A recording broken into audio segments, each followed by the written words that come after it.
SV8 news Telugu ఛానల్కి స్వాగతం. న్యాయం జరగకపోతే ఆత్మహత్య చేసుకుంటామంటున్న బాధితులు. నారాయణపేట జిల్లా కృష్ణా మండలంలోని గుడెబల్లూరులో బుడ్డమూల మహేష్ అన్నారు. బాధితుల వివరాల ప్రకారం కుటుంబ సభ్యుల్లో ఒకరికి ఉద్యోగం ఇచ్చి ఇల్లు కట్టిస్తామని హామీ ఇచ్చారు. మా పొలంలో శ్రీ సత్యసాయి పంప్ హౌస్ నిర్మాణానికి ఒప్పుకున్నాం. ఇంతవరకు మాకు ఎటువంటి నష్టపరిహారం ఇవ్వలేదు. భారత మాలా రోడ్డులో భాగంగా మా పొలంతో పాటు సత్యసాయి పంప్ హౌస్ కూడా భారత్ మాలలో పోతుంది. అధికారులు మాకు న్యాయం చేయాలని కోరుతున్నాం. న్యాయం జరగకపోతే ఆత్మీయత చేసుకుంటామని అంటున్న బాధితులు. కొంచెం తాగే అలవాటు ఉంటే కూడా ఎన్నోసార్లు బంద్ పెట్టారు. అందరూ అధికారులు కూడా చేస్తాం, మీకు మేము ల్యాండ్ ఎక్కడ పోతుంది, మేము కాదని ల్యాండ్ అయితే ఎత్తుకోపోం కదా అనేసి అన్ని మాటలు మాట్లాడారు. ఈరోజు మళ్ళీ మా నాన్న అప్పుడు వాళ్ళ వెంబడ అధికారులు వెంబడ తిరిగి అలసిపోయి ఆరోగ్యం చెడిపోయి చనిపోయారు. వీళ్ళ టెన్షన్ తోటి అధికారుల నిర్లక్ష్యం వల్లనే మా నాన్న ఆ రోజు చనిపోయింది. ఈరోజు మా అమ్మ హెల్త్ బాగాలేదు, నెల హాస్పిటల్ పోవాలి. ఆ రోజు మా అమ్మ వీళ్ళ వెంబడ తిరిగి అమ్మ కూడా నాశనం అయింది.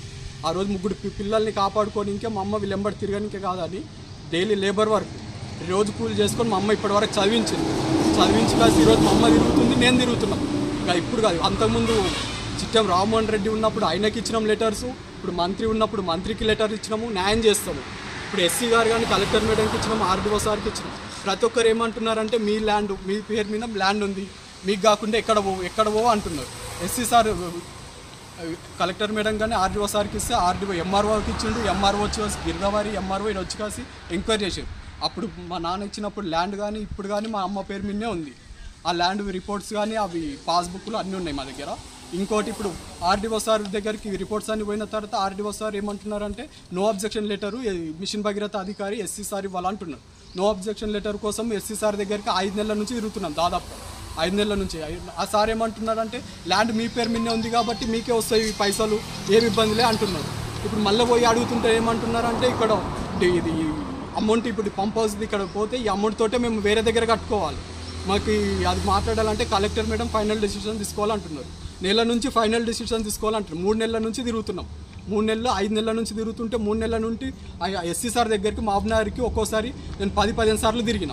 ఒక్కోసారి తిరిగితే 1000 రూపాయలు ఖర్చు అవుతుంది నాకు. ఆయనకు అప్పు చేసి మరి ఆయన దగ్గర తిరిగింది, నేటి వరకు రూపాయి కూడా న్యాయం చేయలేదు. మాకు ఇంకో మాట కూడా చెప్పిన, సార్ ఆ రోజు నష్టపరిహారము మాకు రూపాయి ఇచ్చినా కూడా ఈరోజు రూపాయి కూడా నష్టపరిహారం వద్దన్నా. 20 సంవత్సరాల నుంచి ఆ రోజు మాకు కట్టేప్పుడు కానీ ₹1 నష్టపరిహారం ఇచ్చినా ఈరోజు వచ్చే రూపాయి కూడా వద్దు మాకు. అవసరమైతే మా ఉన్న ఇంకా అర్ధెకర భూమి కూడా మీకే రాసిస్తాం, మిగిలిన అర్ధెకర కూడా రాసిస్తాను. దానికి ఆ సార్ కూడా ఏమన్నారంటే మీకు ఆ రోజు నష్టపరిహారం అయితే చెల్లించలేదు, అది తెలుసో తెలియకనో ఈరోజు అయితే అదే అంటున్నారు. ఈరోజు మళ్ళీ వారం నుంచి కూడా మేము కలెక్టర్తో మాట్లాడి చెప్తాం అంటున్నారు. అలసిపోయినాం ఇంకా తిరిగి. ఈరోజు ఫైనల్ డెసిషన్ ఏదో ఒకటి కావాలి. వాళ్ళు న్యాయం చేస్తామని కాసి వీళ్ళు హామీ ఇవ్వాలి. అమౌంట్ ఏముంది, ఒకవేళ ఇది డిస్మెటల్ది అమౌంట్ వేరే దగ్గర పోయి కట్టుకున్నా కూడా 20 సంవత్సరాల నుంచి ఇక్కడ మాకు ఇదైతే అగ్రికల్చర్ చేయలేదు, ఇక్కడ కరెంట్ బిల్లు ఉంది, ఈ ఫ్లాట్ల లెక్కలు కట్టి ఇవ్వాలి. 7 గుంటలు పోతుంది కాబట్టి 7 ఫ్లాట్లు. ఆ నష్టపరిహారం ఏది ఉందో ల్యాండ్ మా పేరు మీద ఉంది, 7 గుంటలకు ఫ్లాట్ల లెక్కలు కట్టిస్తే భారత్ మాల పైసలు మొత్తం మాకే చెల్లించాలి. లేకపోతే ఇక్కడ ప్రాణాలు తెగించానా పోరాడు. ఇంకా అలసిపోయినాం మేము. ఆల్రెడీ అందరి అధికారులతో తిరిగినాం. ప్రతి అధికారి దగ్గర ఉన్న రిపోర్ట్ ఉంది. ఆర్డీఓ, ఎస్సీ, కలెక్టర్, ఇక్కడ ఎంఆర్ఓ, గిరిదావారి అందరూ రిపోర్ట్లు ఉన్నాయి. ఆ ల్యాండ్ బుక్ పేరు మా పేరు మీద ఉన్నది. ఇంతకన్నా ఆ ప్రూఫ్ ఏం అవసరం లేదు. అప్పటికి పురాణం ఏమైనా బాండ్ రాసిచ్చారో అది రాసిచ్చారో అంటే అది కూడా లేదు. ఎందుకంటే అప్పుడు ఉన్న వాళ్ళు ఇంకా కొందరు బతికే ఉన్నారు. వాళ్ళని ఎంక్వైరీ చేసుకొని ఇవ్వమంటున్నాం. మేమేమో వాళ్ళదేమో తోటి ఎంతోమంది అన్యాయం చేసి అన్యాయం డబ్బులు తింటున్నారు, కానీ మాకు నిజాయితీ వచ్చే డబ్బులు కూడా రానివ్వకుండా చేస్తున్నారు వీళ్ళ అధికారులు. ఇప్పుడు నాకు కానీ మా అమ్మకి కానీ మా చెల్లెలకు కానీ ఏమైనా అయినా పూర్తి బాధ్యత మాత్రం అధికారులదే.